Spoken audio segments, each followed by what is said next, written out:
My name is Jennifer Reynolds, and I'm the 11th District Council Member, and I'm here at the Lexington Public Library, the Marksbury Family Branch here on Village Drive. If you hold on till the end, we'll have an update in Spanish. Y si ustedes esperan hasta el final de la entrevista, van a ver una entrevista chiquita con Camilo Quintana aquí en español.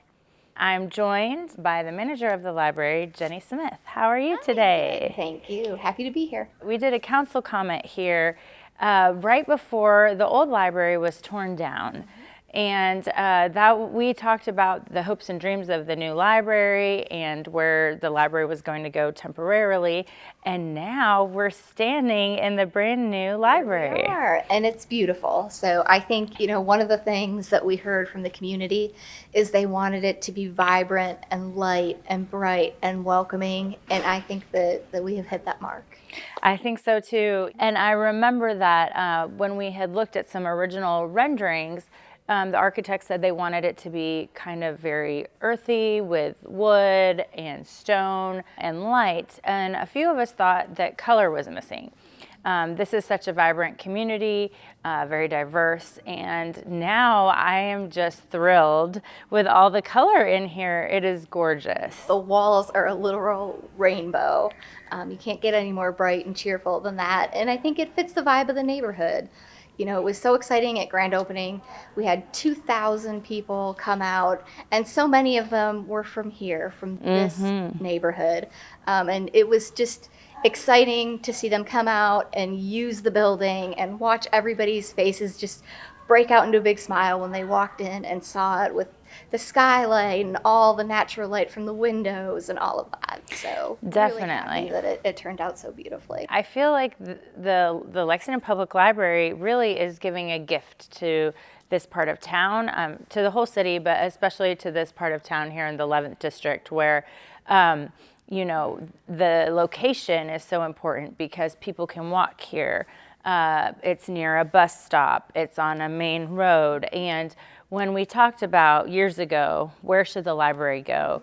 You all asked the public, where do you want the library in this area? And everybody said in the exact same spot.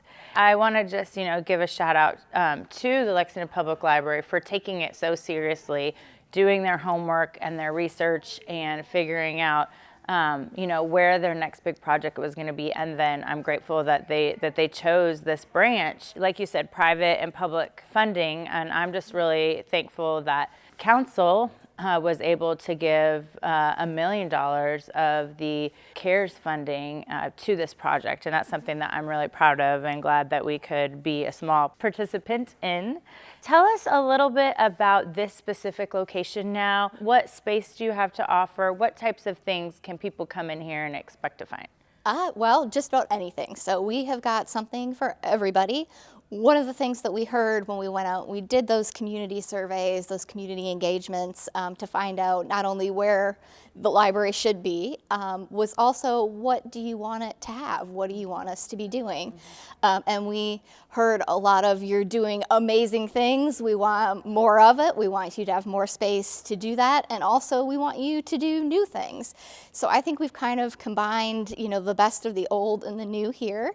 We have, of course, your traditional library things. So we've got 30,000 brand new books that people can come and check out. Kids, adults, the largest Spanish language collection in the system. Awesome. We have meeting rooms that are available on a walk-in basis and for the public to reserve ahead of time. So one of the spaces we have will seat up to 150 people, and it can be divided in half. We've got smaller study rooms. We have a classroom space that we staff here and across the system can use to hold classes here. So currently we're using that for ESOL classes, for our LPL after school program where the kids can come in every day from 3 to 5. We have a maker space here. It's an all ages family maker space. So you can come, you can use a 3D printer, a sublimation printer, which is where you can print on special paper and then transfer it to things like t-shirts and tote bags. So if you're doing a family reunion or something like that, you can make your own swag. It has kits that we've put together that are STEM and STEAM kits that can be checked out and used in the makerspace that families can do together. And there's a wide range of kits that they can do. We've got embroidery machines, just all kinds of things. That's awesome. If you go upstairs, we've got a children's discovery zone, the Temper Seeley Children's Discovery Zone. So that has books for kids. It also just has some gross motor skill and dramatic play elements that they can use because kids learn best through play. So we've given them a space to do that.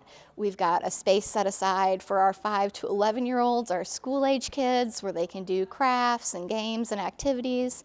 We have a beautiful teen space that's got gorgeous sunlight and windows, fun things for them to do, a little gaming space for them. And then on the other side, we've got our adult collection. We've got computers for both adults and children. We've got a nice reading lounge area if you just want to come and you want to work on a laptop quietly or you want to read. We've got space set aside so you can do that. So I think we've kind of got something for everyone. Yes. And then, of course, we've got story time programming. We've got our Teen Tuesday programs where we do a program for teens after school every Tuesday. This sounds amazing. Do you still do homework help? So we do. It is under LPL after school now, so just a Okay. little name change. But Okay. they get a snack, they get help with homework, they can do an activity with a staff member or volunteer to give them just a safe place to be and to be engaged and learning. We've got STEM activities that we do with them. Okay, very good. I know a lot of people in the community were using that, so I was wondering if that was absolutely. still available. There's a lot of immigrants that live around here and use this library. What types of services do you have for them available? And if there's people coming in here speaking another language, what offerings do you have for them? So I think one of the coolest things that we're doing is we actually have a gallery space that we're using to really try to focus on art from the immigrant community here so that when people come in, they can see themselves first thing represented in that. If you are a Spanish speaker, we do have Spanish speaking staff. We've got a significant number of bilingual staff so that you'll be able to get help in your home language. If you're a speaker of another language, we do have some French and Swahili speaking staff, and then we're all well adept at using Google Translate or helping people as best as we can. We have conversation groups, so we have an English language conversation group if you're wanting to practice your English skills. We're starting a Spanish language conversation group. Raul Garces, who many of you are probably familiar with, he was at the former Village location. Yes. Is going to be starting that up for folks who want to learn some basic Spanish skills. We've had a lot of requests for that, so we're going to do that. We hold classes twice a week, just English language learning ESOL classes taught by volunteers and library instructors. So we've got all of those things available. That's great. And if someone comes in maybe from the neighborhood and they don't understand their child's homework assignment or they don't understand something that they received in the mail, I know before that was something that people could come and get some help with that. Is that still the case? So we do have the LPL after school from 3 to 5. That's every day, Monday through Friday. So if they want to come over after school, they can get help with homework assignments.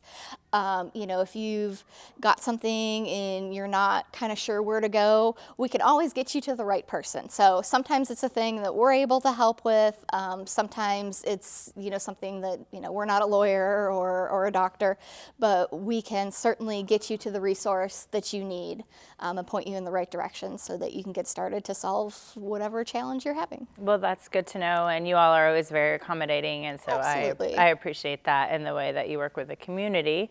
Is there anything else that you can think of that you really would like us to know about the new library? I think, just come, walk around, see it, enjoy the space. This was a space built for the community. We want it to serve the community to the best of its ability. So come, walk around, tell us what you think. Let us know if there's things that you would like us to do that we're not currently doing. Come to some programming. If you go to our website, www.lexpublib.org, org. You'll be able to see all of our programming. We have programming for kids, for families, for adults, all kinds of super fun things. All of those things that we wanted to be able to do at the former Village location and just didn't have the space either to do or to expand, we're doing. So come and join us and see what we've got going on. If you see these spaces, you will understand. I think I might set up shop here and do some work from the library since it's so close to my house and it's such a beautiful place. We would love to have you. So you might be able to find me here during the week, and I hope people will come and will frequent this place and take advantage of the books and the space and all the creative things to do. I've never used a 3D printer before, so I might have to check that out. It's pretty cool. It's pretty amazing. I just want to thank Jenny for her willingness to do this interview. Thank you for having me. We'll give a little update in Spanish. Thank you for joining us today.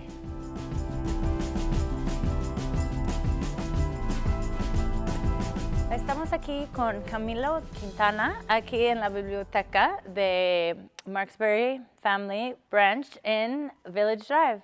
¿Puedes contarnos en español algo acerca de este espacio y qué ofrece para el público? Bueno, ofrecemos muchísimas cosas y voy a empezar como por edades, pero lo más interesante de este edificio es que vamos a tener un espacio muy grande para todas las personas y eso ofrece oportunidades para hacer diferentes cosas. Entonces, pues le estamos apostando a la parte de educación, le estamos apostando a la parte de las personas creativas que les gusta hacer cosas con el Makerspace. Tenemos una galería de arte que no es muy grande, pero pues también queremos dar un ejemplo muy claro de qué es la comunidad aquí. Entonces, pues a través del arte pues es muy chévere tener ese tipo de cosas. Y adicional de eso, pues tenemos muchos espacios para la parte que es cuando hay reuniones. Tenemos un salón grandísimo que ocupa 135 personas. Entonces tenemos la flexibilidad para adaptarnos a cualquier tipo de circunstancia aquí. Genial, genial. Y hay muchos libros que también son nuevos, completamente nuevos, ¿verdad? Exactamente, sí. Entonces, pues la colección principal que está en el segundo piso son aproximadamente unos 30.000 títulos y eso pues son desde audiolibros para las personas que están, para los niños que están aprendiendo, que tienen audio, películas, libros de fantasía, libros de no ficción. Entonces hay muchísimas cosas de eso. Adicional de eso, pues también estamos apostándole a traer más títulos en español para poder tener una variedad para la diversidad de personas que viven aquí en la comunidad. Y estamos comenzando con español y aproximadamente tenemos unos 300 títulos y lo que deseamos es que tengamos títulos que son escritos por autores latinoamericanos para que no sea una traducción, entonces es un poquito más interesante, entonces estamos trabajando en eso. Genial, muy importante, genial. Y aquí la gente puede venir después de la escuela para buscar ayuda con tarea. ¿Todavía hay un programa para las familias? El programa que teníamos anteriormente de ayuda con la tarea después de clases ha ido evolucionando y transformándose en otras cosas. En este momento estamos en compañía de voluntarios ofreciendo ese tipo de ayudas, pero adicional de eso tenemos un componente de que si tenemos actividades para ellos y obviamente pues seguimos con God's Pantry dándoles un poquito de comida como unas pequeñas loncheritas, una pequeña merienda y pues hay más actividades. Entonces cada vez que nosotros tenemos voluntarios ofrecemos los servicios de ayuda con la tarea y pues eso irá evolucionando a través del tiempo. Genial, muchas gracias y gracias por estar con nosotros hoy y esperamos verles aquí en la biblioteca. Sí, vengan y nos acompañan acá y pues la único límite que ustedes tienen es su imaginación. Entonces, cualquier cosa que ustedes quieran hacer acá, podemos mirar a ver si podemos hacerlo acá y chévere, vengan. Muchas gracias.